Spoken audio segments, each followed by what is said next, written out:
Welcome to Heart Over Gold, the channel where love, kindness, and humanity shine brighter than any fortune. In today's story, in a world defined by status, Isabella Clarke, a quiet assistant, is invited to a company gala seemingly humiliating, gesture that turns into a powerful moment of self-discovery. With hidden talents and unwavering dignity, Isabella challenges those who've underestimated her, proving that true worth isn't defined by status. Don't forget to like, subscribe, and share your thoughts in the comments and keep up with our latest stories. Are you really inviting her? Camilla Hayes crossed her arms, shooting James Sterling a look that was both amused and knowing. It was a smile he had seen 1,000 times before, one that spoke of challenge and teasing. Don't tell me, you're turning charitable. James didn't even bother to glance up from the stack of papers in front of him. Isabella Clarke, his assistant, quietly arranged files near his desk, pretending to be absorbed in her work. It's the firm's annual party, James answered with cold indifference. All employees are invited. He added without raising his voice. Don't you mean all important employees? Camilla's voice rose just enough to make sure Isabella could hear her. Or is your assistant going to understand what we adults are talking about? A few of the other partners snickered, exchanging looks of amusement. Isabella gripped the papers in her hands a little tighter but kept her focus. She didn't respond. Camilla's right. Rupert Finch, one of the senior partners, chimed in with a sneer. People of our class don't mix with, well, you know. James, finally, lifted his eyes from his work. For a brief moment, his gaze met Isabella's. There was no plea in her eyes, no hope, just an unwavering calm that James had never quite understood. Isabella, James said, his voice a little sharper than he meant. You are cordially invited to the party this Saturday. I trust you know how to behave. The room fell silent. Isabella placed the files down with deliberate care, as if they were fragile treasures. Thank you, Mr. Sterling, she replied, her voice neutral. I will consider your invitation. Camilla let out a burst of laughter that echoed through the office. What could you possibly have to do on a Saturday night? Isabella turned to her, her dark eyes flashing with a hint of defiance.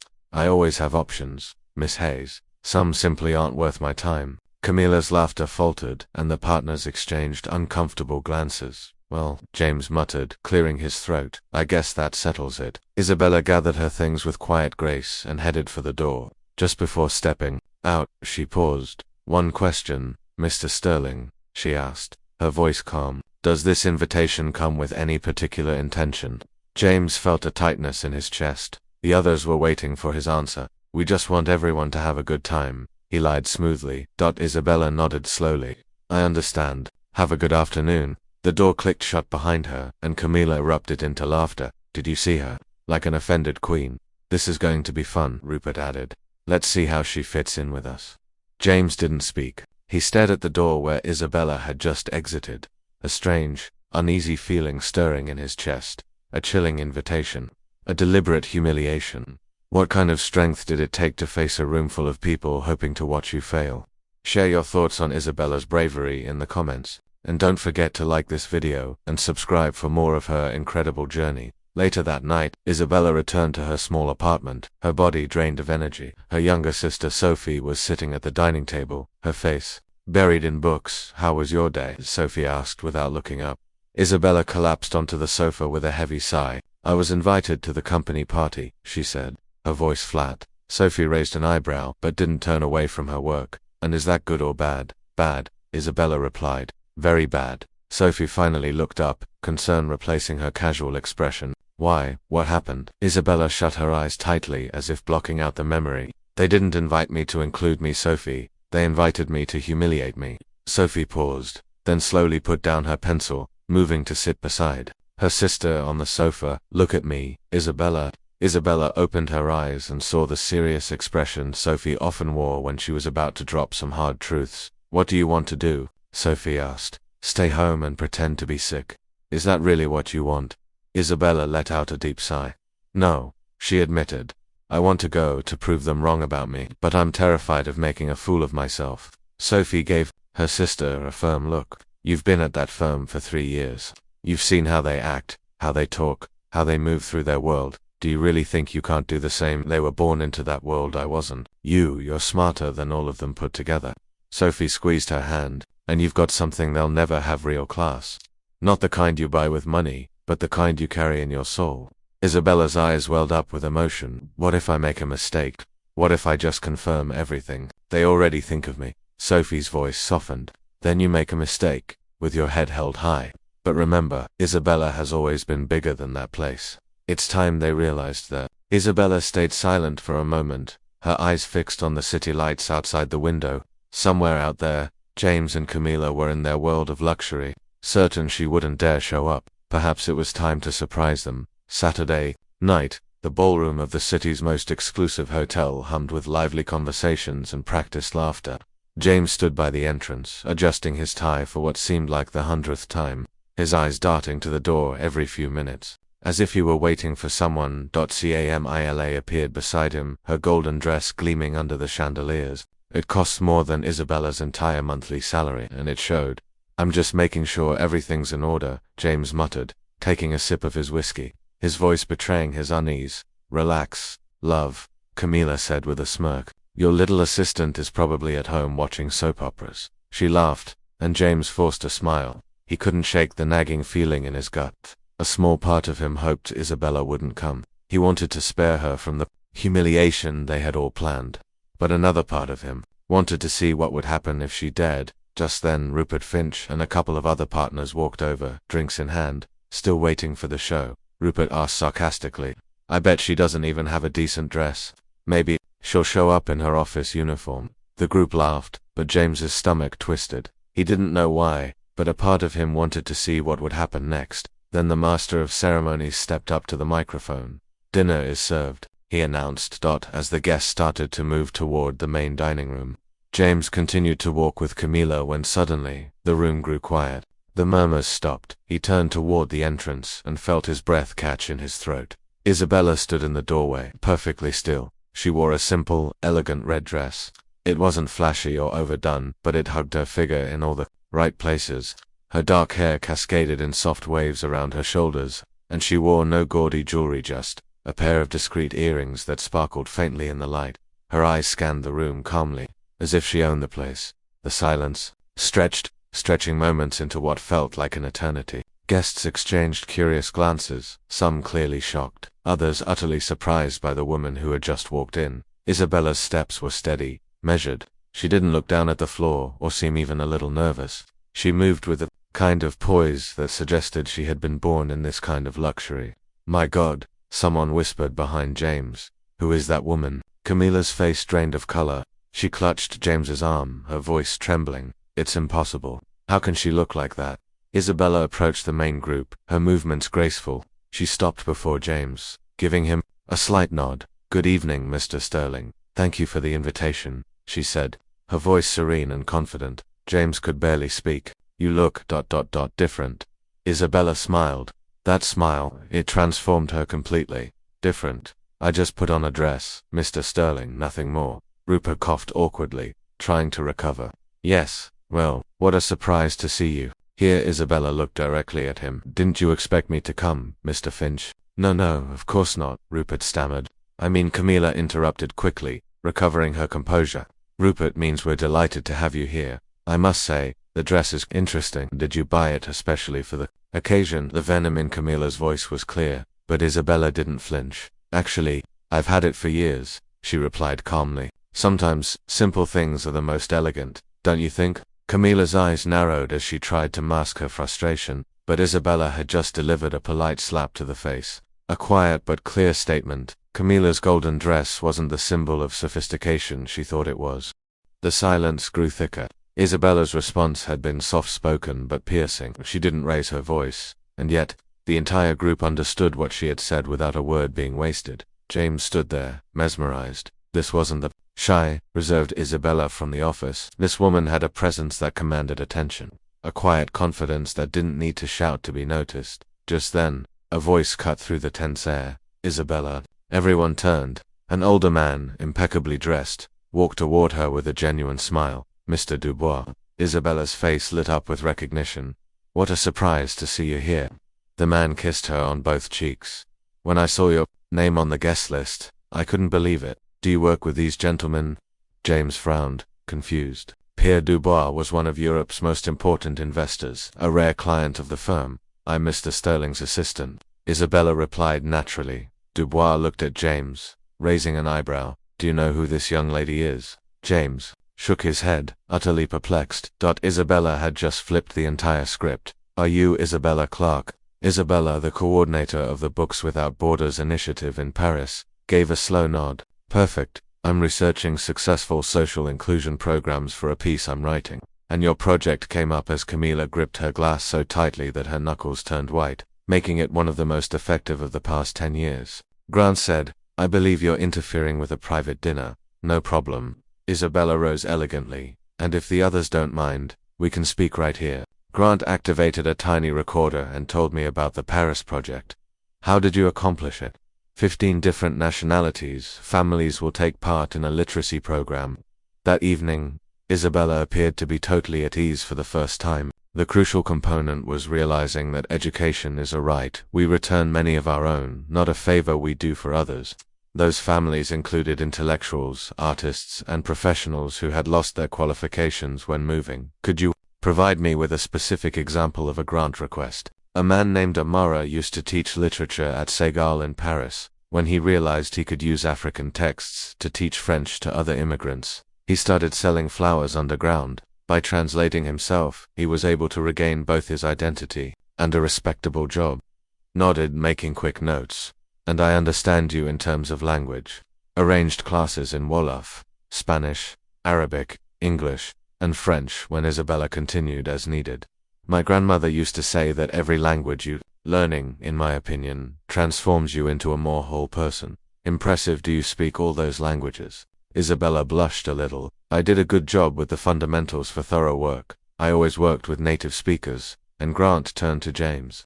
Mr. Sterling must be extremely pleased to employ someone of James's international caliber. All eyes were on him as he cleared his throat, confirming that Isabella is undoubtedly very valuable.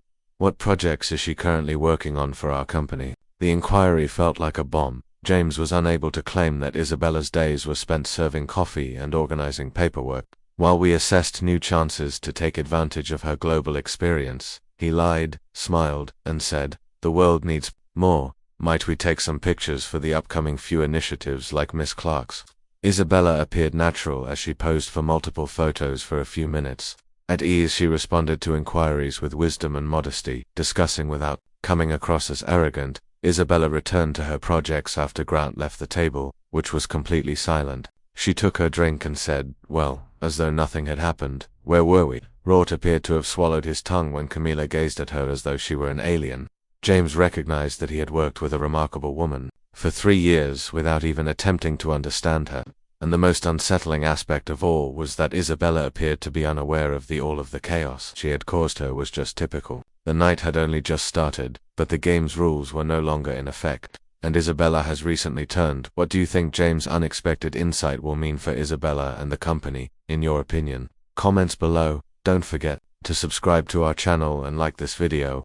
James was disciplined for being 30 minutes late to work on Monday morning, and he hadn't slept well since the party, and the pictures of Isabella were giving him a headache that felt like it was going to split his skull. His secretary's natural speech in front of the cameras, captured in that red dress, replayed in his mind like a broken record with a stack of messages and an odd look on her face. Karina was waiting for him.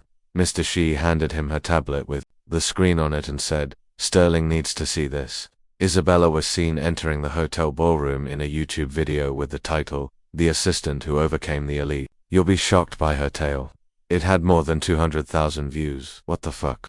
After the video went viral, James slumped in his chair. The entire interview was released last night on all social media platforms, and James played the video in the Global Times. Isabella's entrance into the ballroom and the subsequent silence were flawlessly captured on camera. Snippets of her Grant interview in which she passionately discussed social projects. The remarks were, I wish there were more people like her because she is such an amazing woman. Did you see the blonde's face? The rich people are envious of her. She truly exudes class.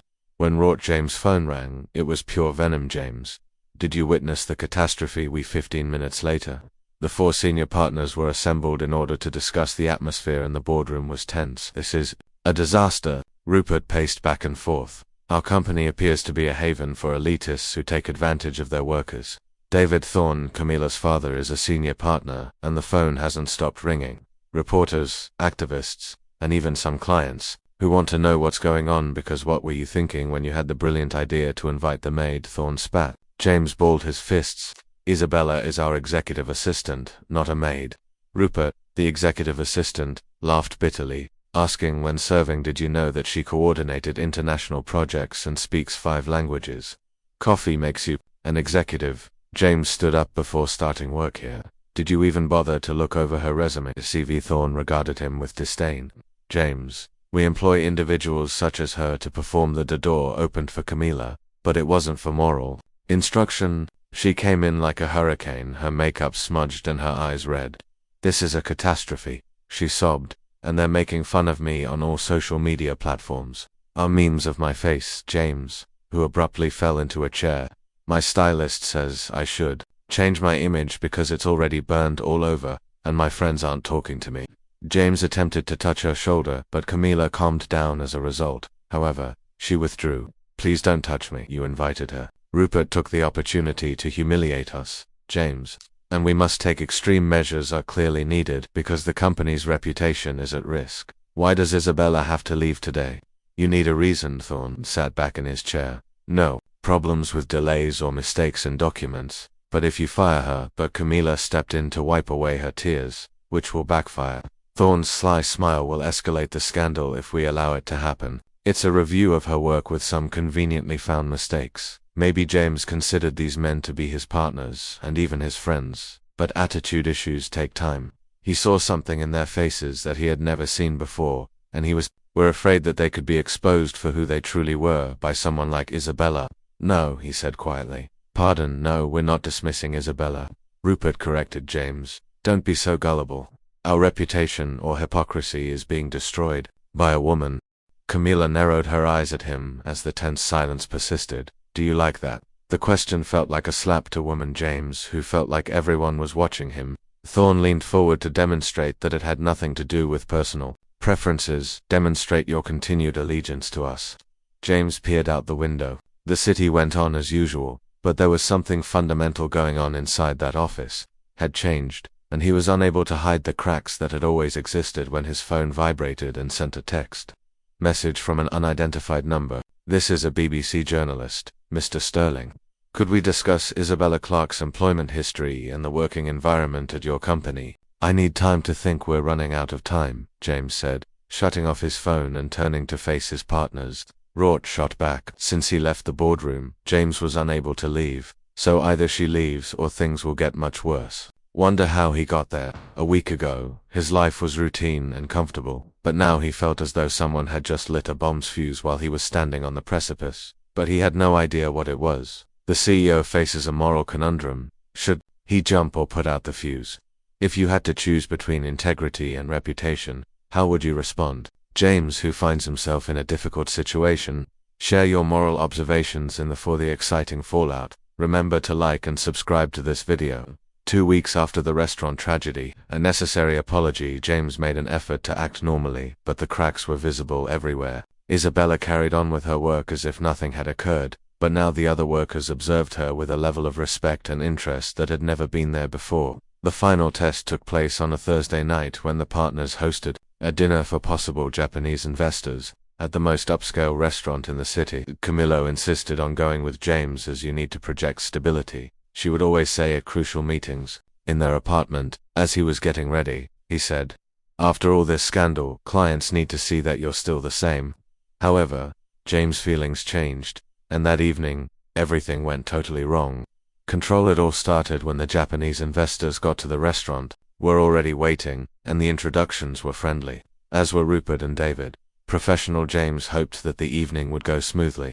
While talking about the specifics of a potential merger with an Asian company, he made a mistake. Midway through dinner, mentioned in passing that they had watched Isabella's video. Your employee, Mr. Sterling, is impressive. In Japan, we greatly respect individuals who combine excellence and humility. Camila pressed her glass down harder than essential. As you are aware, everything on social media gets exaggerated a lot, and the Japanese man gave her a courteous, interested look. Overstated, but Miss Clarke's accomplishments are documented, and UNESCO acknowledged her Paris project. David coughed uneasily. Mr. Yamamoto, and I believe the exchange is veering away from crucial subjects. However, another investor interrupted. The kind of business we want to collaborate with is one that makes use of talent from all backgrounds. Camila forced a laugh and said, "Please, talk like she's Mother Teresa." Simply another worker who was fortunate enough to have cameras, and the Japanese exchanged a chilling silence. "Excuse me," Mr. Yamamoto said in a calm tone, "but did you just downplay the accomplishments of your colleagues, Kolog?" Camila chuckled. "More difficult. She works as an assistant, and her duties include serving coffee and organizing files." "But I don't." James felt the blood rushing to his head, saying, "Camila, stop it, stop. See why we have to pretend she's extra?" She turned to face him, her eyes blazing with rage, and we're all telling the truth. "Camila, please stop acting like that woman is a saint simply because she started a social media controversy." Stood up, obviously upset. "I'm tired of everyone treating that way, intruder, as though she were unique, and I believe that she is attempting to take my place." Rupert attempted to hide his dismay as the Japanese watched the scene. "Maybe you should step in." "Camillo, what should I do?" "Keep quiet while that woman is around, destroys everything we've created." Or did she turn to James, who has stood by you over the years, helped you launch the business, and attended every event? James got up slowly and said, "I have an important meeting. Let's go." "Camila, I'm not going. These gentlemen must understand that Isabella Clarke is an opportunist wherever they are." Yamaha wiped his mouth with his napkin and got up. "Mr. Sterling, using her sober story to control everyone. I think we're done with this scene." "Mr. Yamamoto, let me explain." "Nothing can explain." The Japanese man's icy remarks regarding my cultural respect for workers is essential, and what we just saw provides us with all the information we require. Regarding this company, investors quietly departed, leaving the partners at a tense table. Camila stood there, panting heavily, and she yelled, "Now, because we lost a £1 million contract due to that woman, and James was not involved. Ultimately exploded as a result of your pampered princess behavior," which Camila looked at him, as though he had slapped her because she couldn't stand it when someone else got attention. "How dare you? How dare I?" "You're correct. Camila, Isabella Clarke is stealing something." Rupert attempted to defuse the situation with James, "But she is stealing the idea that we are better people because we have money." We're all disappointed that James didn't turn to him. "This week, I learned that without my consent, Camila has been using my name to close deals by promising mergers and relationships for which I never gave my approval." David pulled James. "What are you discussing?" As he discussed his investigation into me behind my back, Camila raised her chin. "Without a doubt, I did use your name. I also moved some contracts. So what? To make choices while playing James's social benefactor game." You glanced at her with Camila, we've been dating for 3 years, and I feel a mix of disgust and sadness. I assumed you knew me well. You simply didn't like what you saw." James was quiet for a while before saying in a very composed tone, "You're right, and that ends tonight." He turned and left Camila yelling his name in the hallway as he walked towards the exit. The most sophisticated restaurant in the city was outside in the light rain that had started to fall.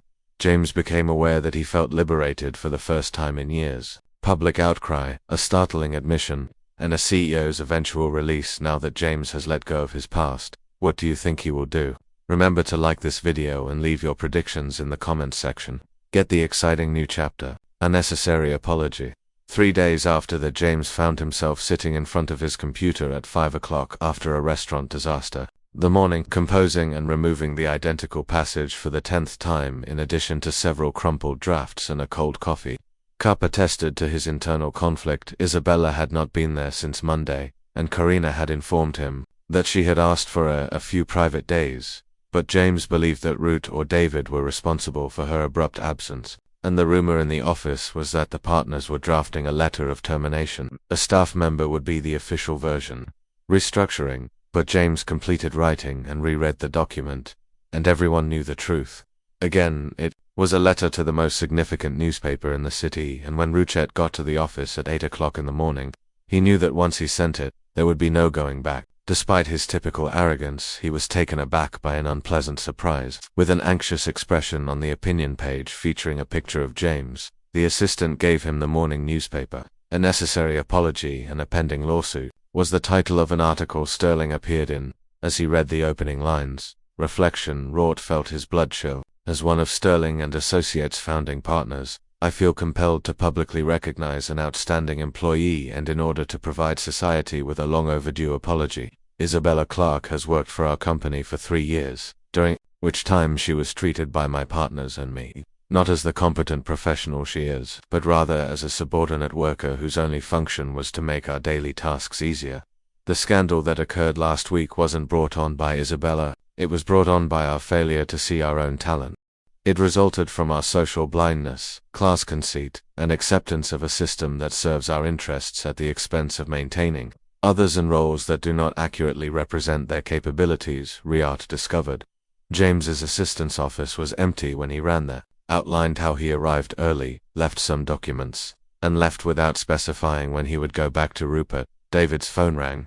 Did you see the James newspaper has gone absolutely crazy, and as I read it, this catastrophe is sinking us. Do you know how many customers called this morning to inquire about the veracity of our claims of employee discrimination? Rupert went on to read that Isabella Clarke doesn't require our support, although our accomplishments speak for themselves. We must protect ourselves from the moral mediocrity that permits us to rest in peace while we squander talent because of class biases. Isabella Clarke will thus be promoted to special projects. As of right now, coordinator with the pay and duties she was always entitled to, and I also declared my temporary departure from the day-to-day activities of the company to consider the type of business we wish to be and the type of. David shouted over the phone, special projects, people we want to be. Coordinator, he's offering her a job that doesn't exist. Hold on, there's Camilla Hayes, my longtime romantic partner, continued to read more Rupert, and whom I thought I had a future with. I assert that love cannot be established on the foundation of disdain for other people. Last week's reaction revealed to me a side of you that I had not shown my partners. Remind you that a company reflects our values as human beings and is more than just a business. To Isabella, I'm sorry for missing out on the 3 years that everyone else saw. From the beginning that you are a remarkable woman, deserving of a lot of more than you've been given here. Root dropped his phone and newspaper. David's phone kept ringing, and he kept yelling, but he stopped listening. Isabella, meanwhile, read the same article with shaking hands in a tiny coffee shop in the heart of the city. Sophie sat across from her, watching every facial expression. What do you think? Her younger sister Isabella folded the newspaper slowly and said, I think it's very easy to you believe he isn't sincere because he writes lovely words when you have nothing to lose. I think James Sterling finally woke up, Isabella sighed. The problem is that he woke up 3 years too late. Her phone started ringing repeatedly with unknown numbers. James' article about journalists, television producers, social organizations, and are you returning to work? Isabella has become a symbol, whether she likes it or not. Sophie questioned Isabella as she peered out the coffee shop window at the passers-by rushed to work while carrying their own unseen burdens, which I don't, she said candidly. I'm not sure if I want to be James Sterling's redemption project, but she secretly harbored for the first time in 3 years. Someone's heart had changed. Her phone rang, and she wondered if that would be sufficient to construct something new on the remains of the old. Once more she recognized the number. It was James. Isabella. She stared. A public apology that shakes the screen for a few seconds before choosing whether or not to respond. Foundations. Are James' statements genuine, in your opinion, or is this just another deliberate action? Will Isabella decide between freedom and forgiveness? Share your thoughts in the comments section, and remember to like and subscribe to this video. Unexpected journey ahead. Discovering genuine value. Isabella allowed the phone to ring until it stopped, and then it continued to ring. Sophie stared at her in frustration after the 4th try. Are you not going to respond? I'm not ready, in order to have that conversation. But the phone kept ringing throughout the morning. Missed calls, texts, and even an email that Isabella erased without reading. 3 After a few weeks, Isabella had found some solace in her new regular job offers.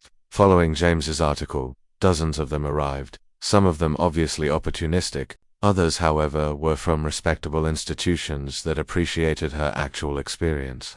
She had taken a temporary job organizing an older adults' digital literacy program. It didn't pay well, but as she had read in James, it allowed her to do what was really important to her.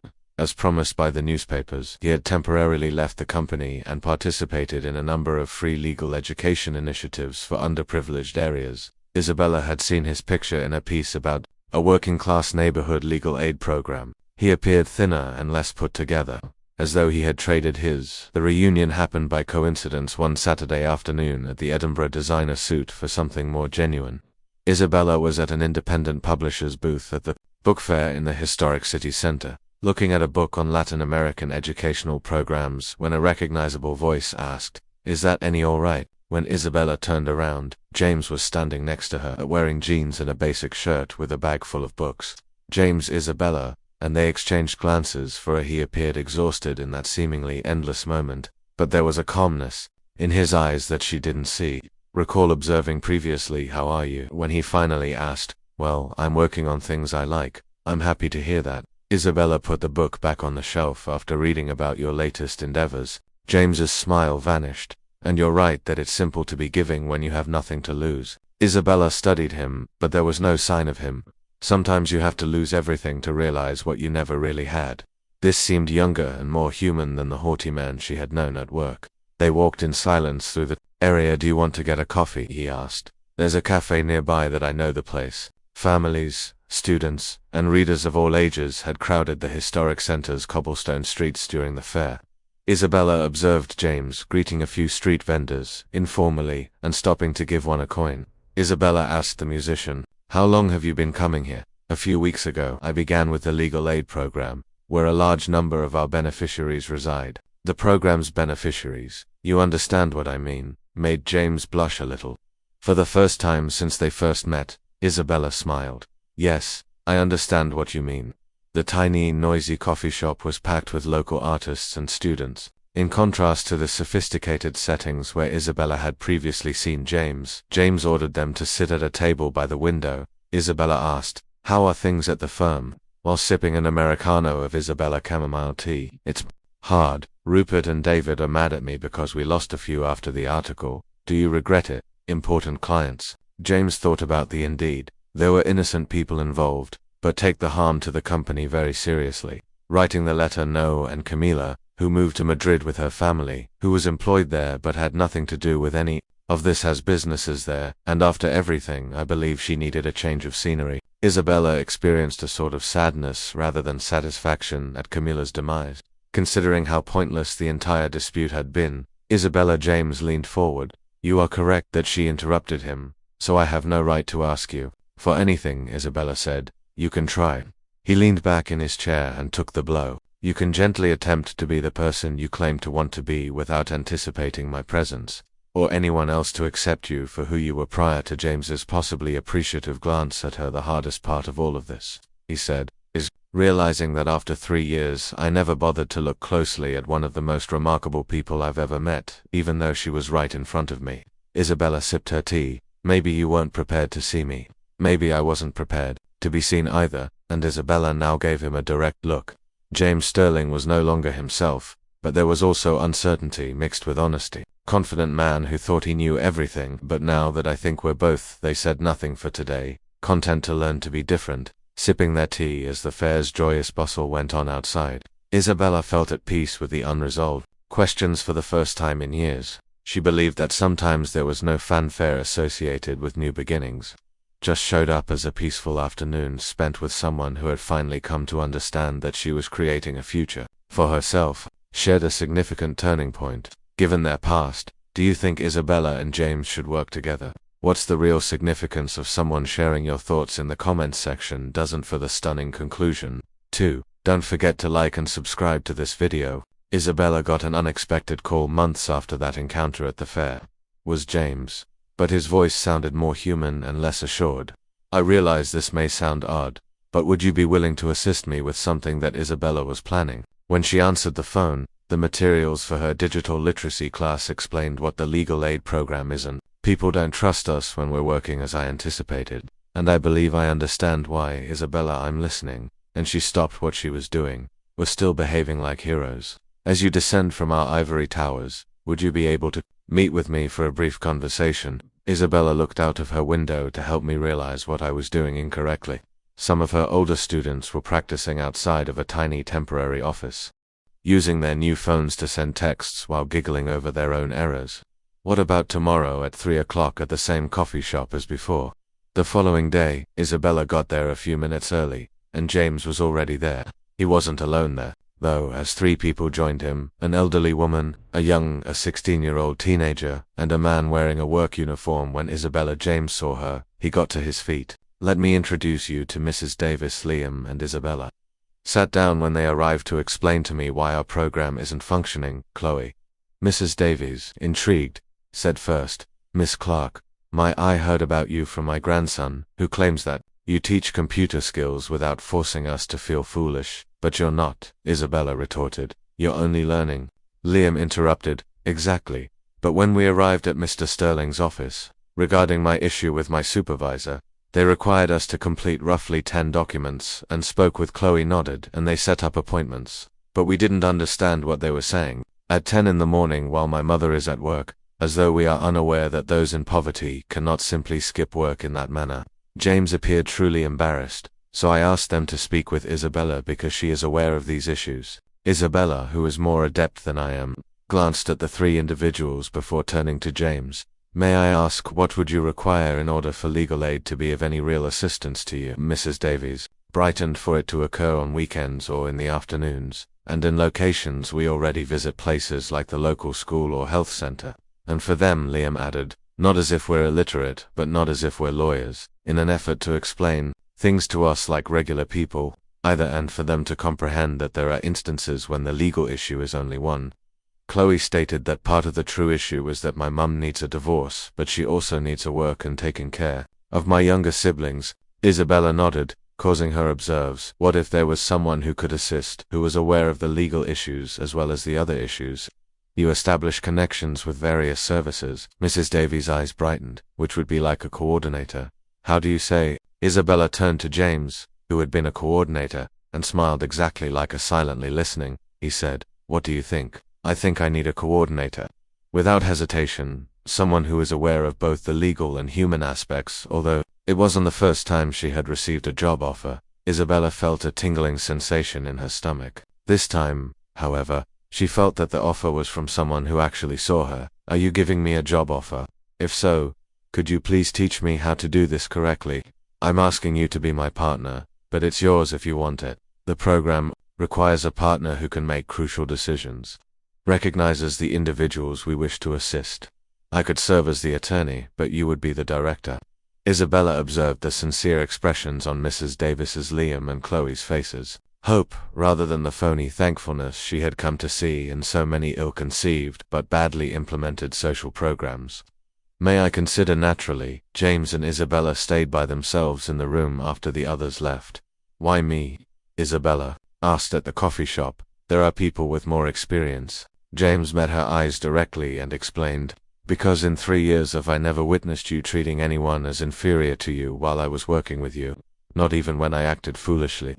"James," Isabella started, "I know I have something stirring in my chest. After everything that transpired, I have no right to ask for your trust, but I believe that we could accomplish something truly together, good, something that counts." Isabella remained quiet for a while, gazing. "What's the most difficult aspect of all of this?" At her hands. "Is that for the first, at this point in my life, someone is observing me for who I am, without extrapolating. They don't try to save me or use me to feel what they want me to be." James, feeling better about himself, reached across the table and offered her a hand without actually touching it. "You don't need to prove anything else now that someone is actually seeing you." After examining his hand for a moment, Isabella put hers on top. "All right," she said quietly, "let's try."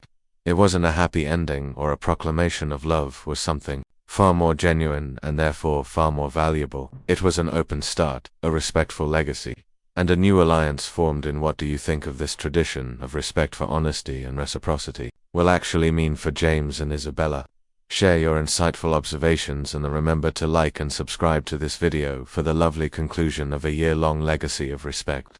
Later, Isabella showed up early for work as usual, but it wasn't. The program had started in a tiny borrowed room on the ground floor of a building in the walls of the historic center were covered in pictures of digital graduations. After resolving legal issues, families reunited with children in literacy classes, scholarship programs. The program had expanded beyond anyone's expectations, was a comprehensive center that provided everything from computer classes to legal aid. Isabella had demanded that all of the entrepreneurship workshops be free and that the schedules be adjusted to. James showed up 30 minutes later with a bag and 2 coffees, demonstrating the true needs of people of sweet bread from the woman who sold on the corner, Mrs. Davies, whose stall credited the program with solving her pension issues. "Good morning, Director," he said with her, putting one of the coffees on Isabella's desk and grinning. "Good morning, everyone, lawyer," she answered, not raising her gaze from the documents she was going over. James brought the coffee for their morning ritual, and Isabella planned the day. They had established a productive working relationship since neither of them attempted to be who they weren't. How James, seated in the chair across from Isabella's desk, inquired, "Are this week's cases going?" Mrs. Davies. "Well, finally Liam was able to obtain the overtime he was due. Chloe received her entire pension," and Isabella grinned. "Chloe made the serious decision to pursue law school, and we gave her a complete. She claims she wants to follow in our footsteps when she receives a scholarship at the public university." James grew up laughing just as much as we did. "Do you recall our time as employees and bosses? I remember when you believed you were my boss." "Touché." The door opened and Sophie looked at him over the papers, entered the program, and while completing her studies in social work, she worked part-time as a magazine journalist. Sighing, I decided to send them to Isabella since the program had started. Obtain widespread acclaim. The media hadn't abandoned them, they had turned them down. The majority of interviews, but this one was for a visionary educational magazine. The young, enthusiastic journalist spent an hour asking questions regarding strategies for financing future plans. But ultimately, as usual, they arrived at the personal inquiries. "You two have a fascinating past," they stated. "Conflict between the company and the project's partners. How would you characterize your current relationship between Isabella and James?" "We're co-workers," and they looked at each other because it was the question that kept coming up and they were never sure how to respond. "Finally, friends," James added. "People who learn to work together," Isabella said. Isabella went on, "And the reporter personally maintained that there are rumors." James personally and firmly interrupted, "And we both agreed that the rumors people try to spread about us are less significant than the work we do." Isabella and James silently arranged the papers after the journalist departed, asking, "Does it bother you?" James asked, "Do they inquire about this all the time?" Isabella initially shrugged. "Yes, but I've gotten." James questioned, "What if it were true?" "People are accustomed to romanticizing things in order to comprehend them." Isabella stopped writing. "But what if there was more between us?" James took the question seriously and looked at him. "Is it sufficient to say that there is respect, admiration, and affection?" Isabella gave an honest response. "But I know it's true, and I know it's love." James nodded. "I like our life just the way it is, regardless of what others call it." "I agree." It was true that they had meals together nearly every day. They helped one another through tough times and shared private jokes. James was present when Isabella became ill with the flu. James was also present when he learned that they didn't live together and had no plans to get married after their father passed away. Didn't show up in romantic social media pictures. But they had something that many formal couples never succeeded because they saw each other thoroughly, deeply respected one another, and they had created something significant together. Although the world was still a competitive, elitist, and unequal place, they had made a difference. They weren't attempting to alter the entire world. They were merely trying to live better, truthfully within it. And when they ended the day and walked to the tube station together after closing the office, Isabella knew she had discovered something she had always wanted but had never looked for. Needed someone who accepted her for who she was and who she felt was sufficient. Did you find the story of Isabella and James entertaining? It serves as a reminder that occasionally the most genuine endings are the most beautiful ones, not the ones we anticipate. Isabella saved herself with honor and dignity without the help of a prince.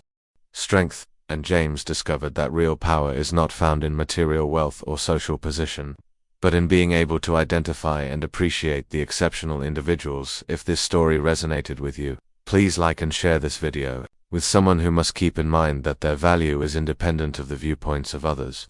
The character's metamorphosis serves as a reminder that it's never too late to switch perspectives and create something better on the remnant of what didn't work. If you'd like to read more tales like this one, full of genuine characters that deal with issues that we can all relate to, so please subscribe to the channel and turn it on. To ensure you don't miss any chapters, click the notification bell. Now, tell us which nation are you watching us from? We love that these tales touch people's hearts throughout the Spanish-speaking world.